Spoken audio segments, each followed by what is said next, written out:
Good morning. It's April 17th, and this is your daily brief in science. Here's everything you need to know. In a remarkable breakthrough, scientists have captured the first-ever footage of a juvenile colossal squid in its natural habitat. This discovery offers significant insights into a species that has long eluded researchers.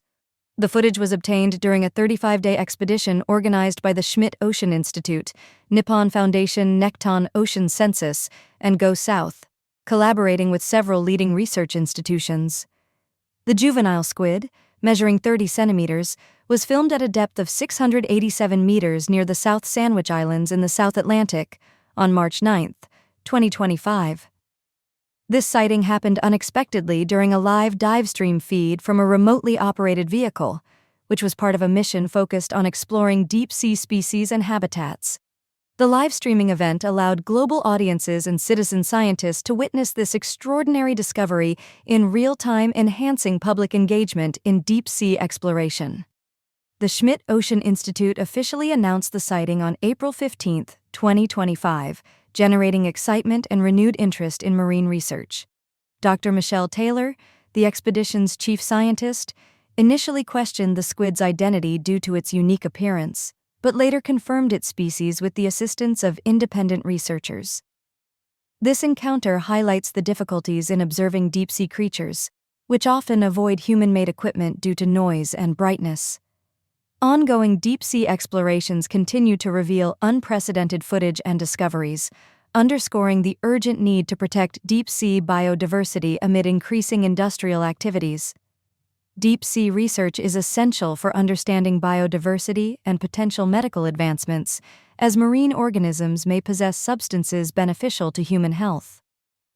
The growing accessibility of deep-sea exploration through online streams enables the public to engage with the ocean's mysteries and recognize its significance to global biodiversity.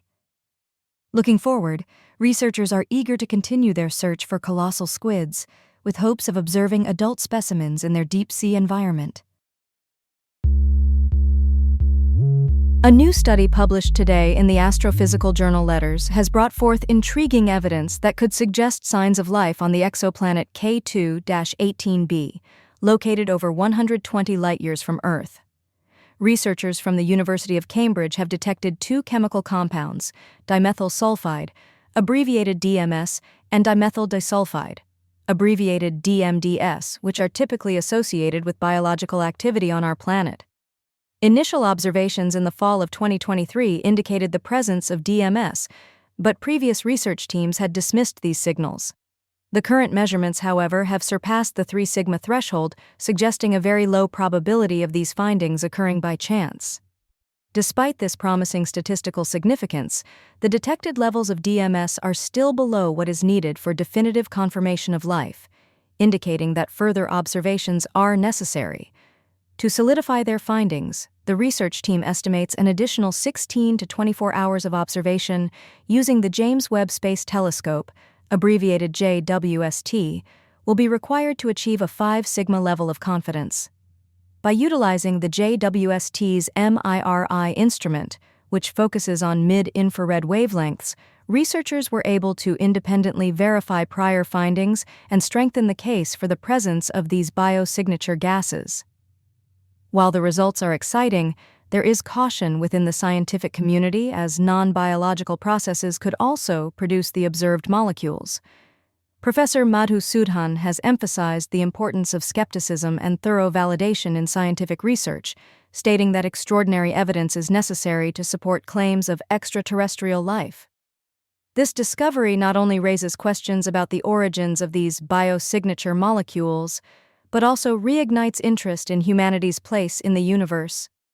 Moreover, this research contributes to the ongoing search for life on exoplanets and prompts a re-evaluation of the Fermi paradox, which questions why we have not yet encountered intelligent life despite the abundance of habitable planets.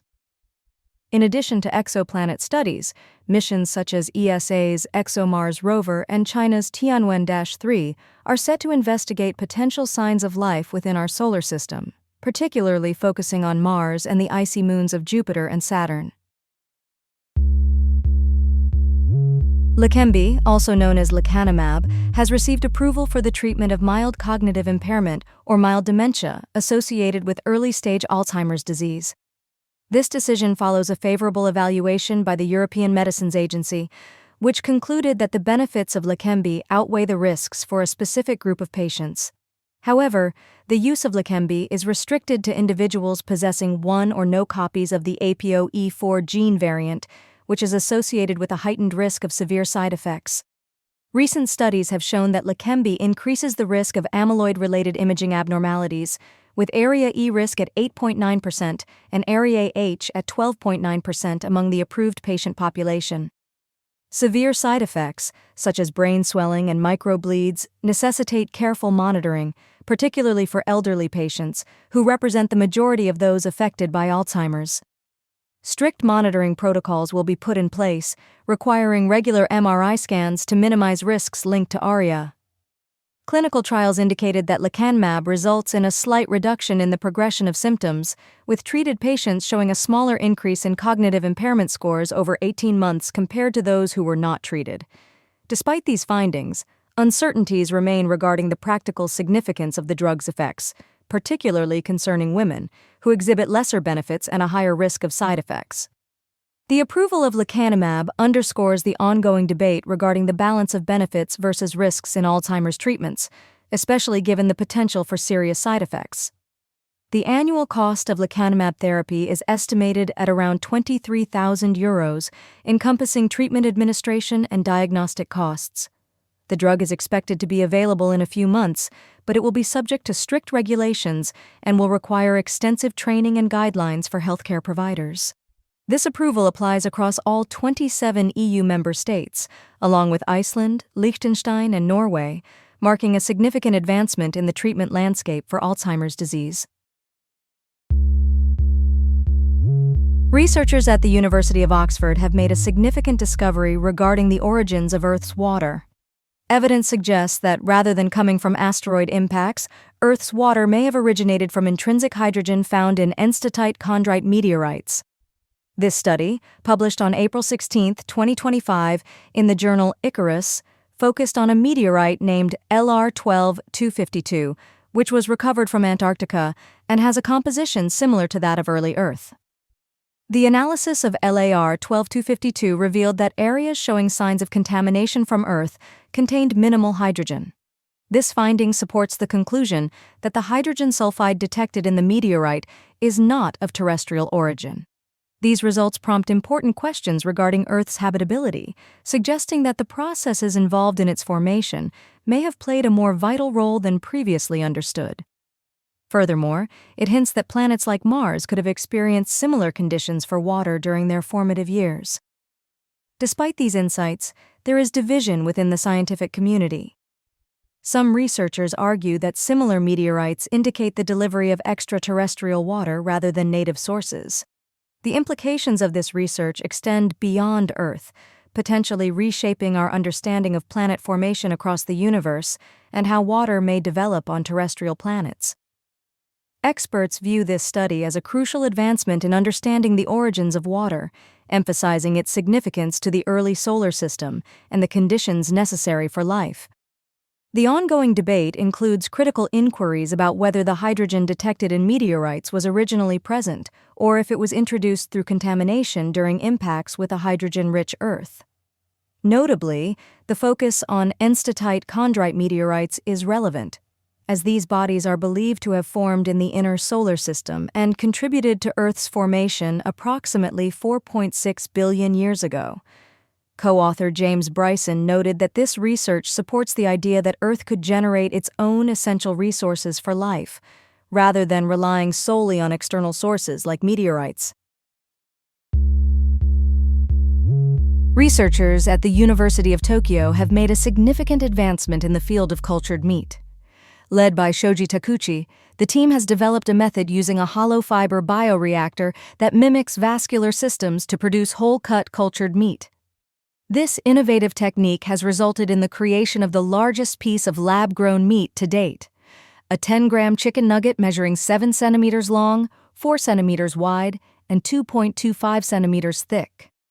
Preliminary tests indicate that the taste and texture of this cultured chicken may closely resemble traditional meat, marking a notable improvement over previous methods. Unlike earlier approaches that produced small meat fragments, this new technique grows a single coherent slab of meat, enhancing its natural structure. However, the meat is not yet made with food-grade materials and has not been tasted. The research team is in discussions with industry partners for further development. Despite the progress, challenges remain for commercialization, particularly in removing non-edible hollow fibers and ensuring food-safe materials are used. Future research will explore the long-term effects of nutrient delivery on tissue quality, as well as adapting this technology for applications in organ fabrication. Beyond food production, the hollow fiber technology could also have implications in regenerative medicine, drug testing, and soft robotics, potentially paving the way for developments like replacement organs.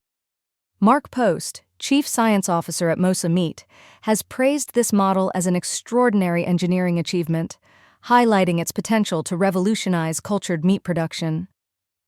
Takuchi notes that while cultured meat offers a sustainable and ethical alternative, replicating the texture and taste of traditional meat remains a significant challenge. This has been your Daily Brief in Science. To read more about these stories, follow the links in the episode bio. You can also subscribe to these updates via email at www.brief.news. For more daily podcasts about the topics you love, visit brief.news/podcasts. Tune in tomorrow. We'll be back with everything you need to know.